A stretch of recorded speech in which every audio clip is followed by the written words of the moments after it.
Hello friends, கொஞ்சம் புதுமையான காய்கறிகள வச்சு சமைக்கிறது உங்களுக்கு பிடிக்கும்னா, இந்த வீடியோ உங்களுக்கு ரொம்ப பிடிக்கும். நம்ம இன்னைக்கு பூசணிகள்ல ஒரு வெரைட்டியான அக்கான் ஸ்குவாஷ் அப்படின்னு சொல்லப்படுற ஒரு சின்ன சைஸ் டிஃபரண்டான ஒரு பூசணிக்காய வச்சு ஒரு கூட்டு ஒண்ணு பண்ண போறோம். இந்த அக்கான் ஸ்குவாஷ் செய்றதுலே ரொம்ப சேலஞ்சிங்கான திங் வந்து இத வெட்டுறது தான். இந்த அக்கான் ஸ்குவாஷ் இப்ப இந்தியாலயும் கிடைக்குது அப்படின்னு சொல்றாங்க.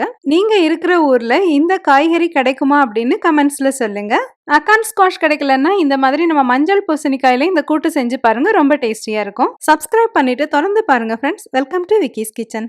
இந்த கூட்டு பண்றதுக்காக நம்ம காராமணி 1 கப் எடுத்து இதை நைட்டே நம்ம ஊற போட்டு வச்சிருக்கோம். பயறு ஊற வச்ச தண்ணியை நம்ம சாப்பிடக்கூடாது அப்படிங்கறனால அதை வடிச்சிட்டு அந்த பயரை மட்டும் நம்ம குக்கர்ல சேர்த்துருக்கோம். இந்த பயறு மூழ்கிற அளவு மட்டுமே நம்ம தண்ணி சேர்த்துக்கணும். இதுக்கு மேல நம்ம தண்ணி சேர்த்தோம்னா பயறு குழஞ்சிடும். காராமணியை நைட் ஃபுல்லா ஊற போடணும்னு கூட அவசியம் இல்லைங்க. நம்ம வந்து 2 மணி நேரம் ஊற வச்சா கூட போதும். லேசா வறுத்துட்டு ஊற வச்சோம்னாலும் அது ஈஸியா வெந்துடும். இனிமே இதை குக்கர்ல வச்சுட்டு ஒரு விசில் வந்த உடனே தீயை கம்மி பண்ணி வச்சுட்டு 3 நிமிஷம் கழிச்சு ஆஃப் பண்ணிடலாம். இப்போ தட்டாம்பயிறு நல்லா உதிர்வா வெந்திருக்கும், நல்லா சாஃப்டாவும் இருக்கும். இதை நம்ம எடுத்து வச்சுக்குவோம். இந்த கூட்டு செய்யறதுக்கு 1 கப் பயிறு தான் தேவைப்படுங்கிறதுனால அதை மட்டும் தனியா எடுத்து வச்சிருக்கோம். மீதமா இந்த பயிர் வெந்த தண்ணியும் மிச்சம் பயிரையும் எடுத்து நம்ம புளிக்குழம்பு செய்யறதுக்கு எடுத்து வச்சுக்கலாம். இந்த காயை ஈஸியா வெட்ட முடியாது அப்படிங்கறக்காக இங்க அமெரிக்கால உள்ளவங்க இதை வந்து முதல்ல அவன்ல வச்சு பேக் பண்ணிடுவாங்க.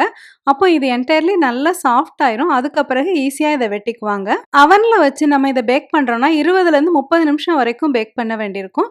அவ்வளோ கேஸ் வந்து வேஸ்ட் அப்படிங்கறதுனால நான் இதுக்கு பதிலா இதை 2ஆ கொஞ்சம் கஷ்டப்பட்டு வெட்டிக்கிட்டு அதை ஸ்டீம் பண்ண போறேன். பாருங்க, இதை ஒரு வழியா வெட்டி திறந்த பிறகு பார்த்தோம்னா இது உள்ள பூசணிக்காய் மாதிரி தான் இருக்குது. இதோட விதைகளை நம்ம தனியா எடுத்து வச்சுக்குவோம். இதோட விதைகளை எப்படி வறுக்கிறதுன்னு இந்த வீடியோட எண்ட்ல சொல்லியிருக்கேன். அதுக்காக ஸ்கிப் பண்ணாம பாருங்க. இப்போ பாத்தீங்கன்னா இந்த அக்கான் ஸ்குவாஷை நம்ம கட் பண்ணலாமா அப்படின்னு பார்த்தா கட் பண்ணலாம். ஆனா இது ரொம்ப கஷ்டமா இருக்கும். அதுக்கு பதிலா நம்ம இதை ஆவியில வேக வச்சுக்க போறோம். நம்ம இட்லி பாத்திரம் மாதிரி கொஞ்சம் அகலமான ஒரு பாத்திரத்தை எடுத்து வச்சுட்டு கீழே ஒரு பெரியமனை இல்லைன்னா இந்த மாதிரி ஒரு ஸ்டாண்டு நம்ம போட்டுக்கிறோம். இனிமே வழக்கம் போல இதுல கொஞ்சமா தண்ணி சேர்த்துக்கணும். இந்த காய் ஃபுல்லா மூழ்கிடக்கூடாது. அதனால ஒரு 1/2 இன்ச்சுக்கு தண்ணி நிக்கிற மாதிரி சேர்த்துக்குவோம். இனிமே இந்த அக்கான் ஸ்குவாஷை பாதியா வெட்டினால இது 2யுமே துண்டுகளையும் சேர்த்துக்கிறோம். இனிமே ஒரு மூடி போட்டுட்டு ஒரு கொதி வந்த பிறகு தீயை கம்மி பண்ணி வச்சுட்டு ஒரு 10 நிமிஷம் இதை வேக வச்சுக்குவோம். 10 நிமிஷம் போல இது நீராவியில வெந்தாலே நல்லா இது சாஃப்ட் ஆயிடும். இப்போ ஒரு கத்தியால இந்த மாதிரி நான் இதுல பிரஸ் பண்ணி காட்டுறேன் பாருங்க. இந்த கத்தி ஈஸியா இதுல இறங்குது பாத்தீங்களா? இந்த காய் கொஞ்சம் ஆறட்டும். கூட்டு தாளிக்கிறதுக்காக ஒரு சின்ன பெல்லாரி வெங்காயத்தை எடுத்து பொடியா கட் பண்ணி வச்சிருக்கோம். கொஞ்சம் கருவேப்பிலையும் எடுத்து வச்சிருக்கோம். இந்த ஸ்குவாஷ் கூட்டுக்கு தேவையான தேங்காய் மசாலா ஒன்று இப்போ அரைச்சிக்க போறோம். மிக்சியோட சின்ன ஜார்ல ஒரு 1/4 கப் அளவு துருவின தேங்காய் போட்டுக்கிறோம். இது கூட 1/2 டீஸ்பூன் சீரகம், 2 பச்சை மிளகாய், இதையெல்லாம் சேர்த்து கொஞ்சமா தண்ணி சேர்த்து கொஞ்சம் கொரகொரப்பா அரைச்சி எடுத்துட்டு வந்துடுவோம். காய் கொஞ்சம் ஆறிட்டு நம்ம கை பொறுக்கிற அளவு சூட்டுக்கு வந்த பிறகு இதை எடுத்து வச்சு நம்ம கட் பண்ணி பார்க்கலாம். இப்ப பாருங்க இந்த அக்கான் ஸ்குவாஷ் எவ்வளவு ஈஸியா கட் பண்ண வருதுன்னு. இதை இந்த மாதிரி சின்ன கீத்துகளா வெட்டிக்கிட்டு இதோட தோலை சீவி ரிமூவ் பண்ணிக்கலாம். இந்த அக்கான் ஸ்குவாஷோட தோலும் சாப்பிடக்கூடியதுதான். அதனால தோலோட சமைக்கணும்னாலும் சமைக்கலாம், ஒன்றும் பிரச்சனை இல்லை. ஆனா நம்மளுக்கு வந்து சும்மா அழகா இருக்கணும் அப்படிங்கறக்காக இந்த தோலை ரிமூவ் பண்ணிடுறோம். இனிமே இதை சின்ன துண்டுகளா கட் பண்ணி வச்சுக்குவோம். இனிமே அடுப்புல ஒரு வாணலி வச்சு அது சூடானதும் அதுல 1 டீஸ்பூன் தேங்காய் எண்ணெய் சேர்த்துக்கிறோம். தேங்காய் எண்ணெய் இந்த மாதிரி கூட்டுகளுக்கு நல்ல வாசமா இருக்கும். அது வேண்டாம் அப்படின்னா நம்ம இப்ப நல்லெண்ணெய், கடலெண்ணெய் எது வேணாலும் சேர்த்துக்கலாம். எண்ணெய் சூடானதும் அதுல கடுகுக்கு பதிலா நம்ம ஒரு 1/2 டீஸ்பூன் சோம்பு சேர்த்துக்கிறோம். சோம்பு சேர்த்து செஞ்சா இந்த பூசணிக்காய் மாதிரியான காய் கூட்டெல்லாம் ரொம்ப வாசமா டேஸ்டியா இருக்கும். சோம்பு செவக்க ஆரம்பிச்சோடனே நம்ம நறுக்கி வச்சிருந்தாலும் அந்த வெங்காயம் கருவேப்பிலையை சேர்த்துக்கிறோம். வெங்காயம் நல்லா சாஃப்டா வர்ற வரைக்கும் வதக்கிக்குவோம். அது பொன்னிறமா வரணும்னு அவசியம் இல்லை. வெங்காயம் சாஃப்ட் ஆனோடனே நம்ம நறுக்கி வச்சிருந்தோம்ல அந்த பூசணிக்காய் துண்டுகள், இந்த ஸ்குவாஷ் துண்டுகளை சேர்த்துக்கிறோம். நம்ம இந்த அக்கான் ஸ்குவாஷை ஓரளவு வேக வச்சுட்டு தான் இதில் சேர்த்துருக்கோம் அப்படிங்கிறதுனால இது அதிகமான நேரம் இனிமே வேக வைக்க தேவையில்லை. இந்த மாதிரி நல்லா வதக்குனா போதும். இது கூட நம்ம வேக வச்ச காராமணி 1 கப் சேர்த்துக்கிறோம். நம்ம டேஸ்ட்டுக்கு ஏற்ற மாதிரி உப்பு போட்டுக்கலாம். தூள் உப்பு 1/2 டீஸ்பூன் போட்டிருக்கோம். இனிமே இந்த காயை நல்லா வதக்கிக்கணுங்க. இதை வதக்கும் போது தான் இந்த காயில உள்ள பச்சை வாசனை போயிட்டு இது ஒரு நல்ல ஃப்ளேவர் வரும். நல்லா வதக்கணும்னா தான் இதில் உள்ள ஒரு ஸ்வீட்டான டேஸ்ட் வந்து நம்மளுக்கு தெரியும்.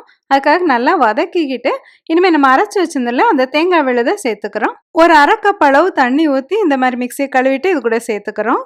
இந்த கூட்டு ரொம்ப கெட்டியா இருக்கக்கூடாது. இந்த மாதிரி கொஞ்சம் நல்லா மிக்ஸ் பண்ணி சாப்பிடுற மாதிரி கொஞ்சம் அவியல் மாதிரி வரணும். இது கூட பிரவுன் சுகர் ஒரு 1/2 டீஸ்பூன் சேர்த்துக்கிறோம். இது ஆப்ஷனல் தாங்க, தேவையில்லைன்னா சேர்க்க வேண்டாம். ஏற்கனவே இந்த கூட்டு நல்லா ஸ்வீட்டாக தான் இருக்கும்.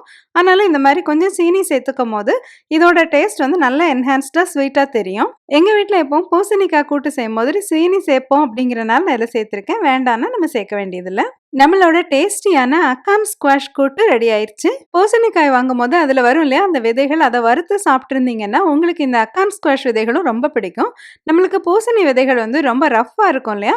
அப்படி இல்லாம இந்த அக்கான் ஸ்குவாஷோட விதைகள் வந்து ரொம்ப சாஃப்ட்டா நல்லா டேஸ்டியா இருக்கும். இத வந்து இந்த மாதிரி ஒரு ஸ்பூன வச்சு ஸ்கூப் பண்ணி ஒரு பவுல்ல தனியா எடுத்து வச்சுக்குவோம். இந்த விதைகள் ரொம்ப சத்தானதும் கூட. இந்த விதைகள நம்ம உடனடியா கூட வறுத்துக்கலாம். இல்லன்னா கொஞ்சம் லேசா ரூம் டெம்பரேச்சர்ல ஆற வச்சுட்டு அதுக்கப்புறமா நம்ம வறுத்துக்கலாம்.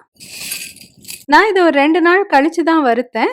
அதுக்குள்ள இதோட மேல இருந்த ஜூஸ்லாம் கொஞ்சம் நல்லா வத்திட்டு நல்ல காய்வா இருந்தது. கிச்சன் கவுண்டர் டாப்ல ஒரு பவுல்ல வச்சு இந்த மாதிரி சும்மா ஆற விட்டுட்டேன். அதுக்குள்ள எப்படி சலசலன்னு நல்லா காஞ்சிருச்சு பாத்தீங்களா? அடுப்புல ஒரு வாணலிய வச்சு சூடாக்கி அதுல 1 டீஸ்பூன் ஆலிவ் ஆயில் சேர்த்திருக்கோம். ஆலிவ் ஆயிலுக்கு பதிலா எந்த எண்ணெய் வேணாலும் சேர்த்துக்கலாம். இந்த அக்கான் ஸ்குவாஷ் விதைகளை இந்த சூடான எண்ணெயில நம்ம போட்டுக்கிறோம். இதை ஒரு மிதமான தீயில வச்சு 1 நிமிஷம் போல இந்த மாதிரி வறுத்தா போதும். இது நல்ல கோல்டன் ப்ரௌன்ல இமீடியட்டா மாறிடும். இது கூட கொஞ்சமா இப்படி உப்பு தூவிக்குவோம். இந்த அளவு நல்ல கோல்டன் ப்ரௌனா வர்ற வரைக்கும் வதக்கிக்குவோம். இந்த ஸ்குவாஷ் விதைகள் சும்மா சாப்பிடுறதுக்கு ரொம்ப டேஸ்டியான ஸ்நாக்கா இருக்கும்.